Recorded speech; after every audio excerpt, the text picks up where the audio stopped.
Hello mga kautang, approve ako ng 5,000 pesos dito at pwede ko siyang bayaran 6 months, 9 months, or 12 months installment mga kautang. Yan yung pag-uusapan natin sa video na to dahil alam ko na isa ito ngayon sa makakatulong sa atin. It comes in our emergency needs. Hello mga kautang, welcome back dito sa aking channel. This is Clarice, ang inyong number 1.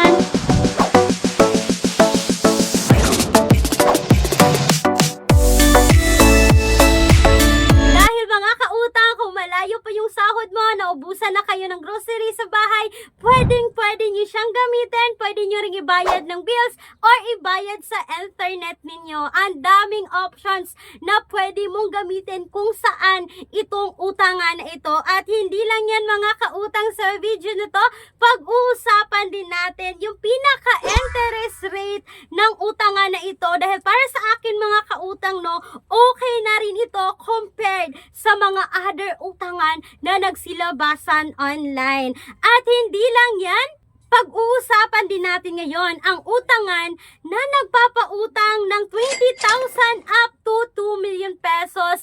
Yes, legit po ito na bank personal loan mga kautang. At alam naman natin na meron talagang qualifications pagdating sa pag-utang online. Kaya continue watching mga kautang. Kulang ang budget, ang mahal na mga bilihin. No problem, may solusyon tayo. Gamit ang isang valid ID, makakautang ka na sa loob ng 10 minutes o mas mabilis pa. Mag-apply ng loan kahit anong oras, kahit gabi o kahit weekends or holiday. Maaaring i-check ang pinned comment sa video na ito, bisitahin ang link at mag-apply na. Hindi na natin masyadong papahabain pa, no? Itong utangan na ito is all about GGives na offer po ng GCash. And yes, mga kautang, itong si GGives is buy now, pay later siya na service via GCash mga kautang, no, na pwede nyo siyang gamitin sa lahat ng mga partner merchants at installment nga siya. So, si GGives ay nagpapautang ng 1,000 to 125,000 pesos na credit limit as long as kayo ay good payer dito mga kautang.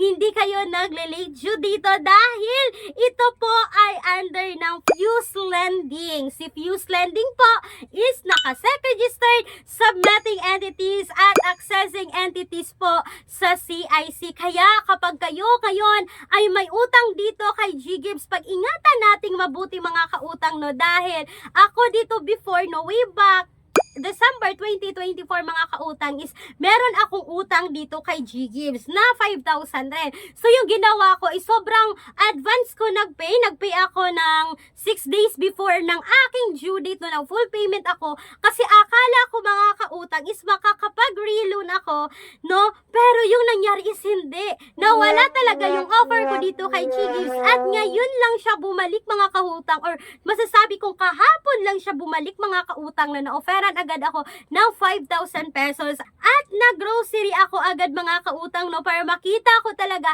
yung interest dito. So eto na nga, no, as you can see dito sa screen, nakapag-utang ako ng 3,968.75 mga kautang at may terms ako dito na pwede kong pagpipilian, or yung offer na terms na binigay ng GGives sa akin is 9 months or 12 months. Sa 9 months mga kautang, no, meron ako monthly na installment dito ng 650.92 pesos. Ito po ay merong 5.29% na interest rate mga kautang. Medyo mataas nga lang yung interest dito ng GGives. Pero kung compare natin siya sa mga loan application, mas okay na rin gamitin itong mga utangan na ito, no? At pinili kong bayaran siya ng 12 months, which is meron akong monthly installment na 528.77 at meron po itong 4.99% na monthly interest rate. So, eto na nga mga kautang, no, 528.77 times 12 po natin yan. Aabot po ito ng 6,345.24 pesos. At yung loan amount ko dito mga kautang is nasa ima-minus natin yung utang talaga na 3,968.75 pesos. So mga kautang, nasa 376.49 yung tubo dito or yung total interest dito sa loob po yan ng 12 months mga kautang. So for me ha, it comes in our emergency needs kasi hindi natin malalaman kung kailan darating mga kautang. Okay na rin si G-Gives, no, compare sa other loan application. So ang tanong, paano nga ba makautang dito kay G-Gives? Kailangan nyo ba talagang mag-apply dito? No mga kautang, hindi po. Dahil si G-Gives ay nasa loob ng GCash. So isipin natin, sa GCash natin is may kanya-kanya tayong credit score na makikita. So yung credit score ng husband ko dito, kasi GCash account niya to mga kautang, no, nasa 508 na po. So nang naabot siya ng 508 is na-offeran ako dito ng G-Gives na itong 5,000 pesos. Hindi ko lang siya pwedeng i-screenshot mga kautang kasi bawal i-screenshot sa GCash yung G-score natin. Hindi ko mapakita sa inyo pero legit na 508 yung credit score niya dito. So mga kautang, it can help us talaga sa atin, para sa akin, no, kahit medyo matagal yung terms sa pagbabayad, pero okay na rin kasi alam ko na ito naman ang hanap natin, no, yung may installment na plan para hindi talaga tayo mahihirapan sa pagbayad dito. And mga kautang, speaking of alternatives like minimum of 20,000, maximum of 2 million pesos, yes, legit po ito mga kautang na offer ng bank personal loan.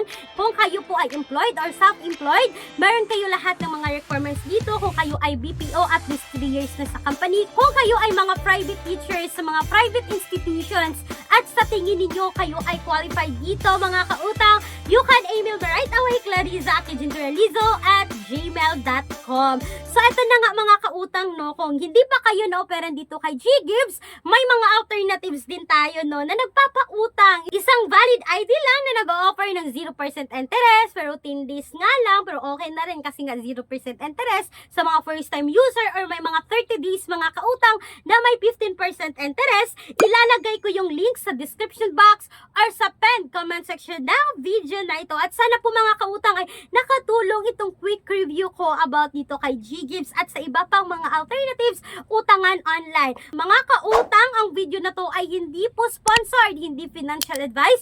This is for general information purposes only. Hindi ibig sabihin na may mga nabanggit ako mga utangan online is utangan nyo na agad. Please do a research pa rin bago umutang online. Once again mga kautang, this is Clarice, ang inyong number 1 palautang, dahil utang is life. Bye bye bye mga kautang!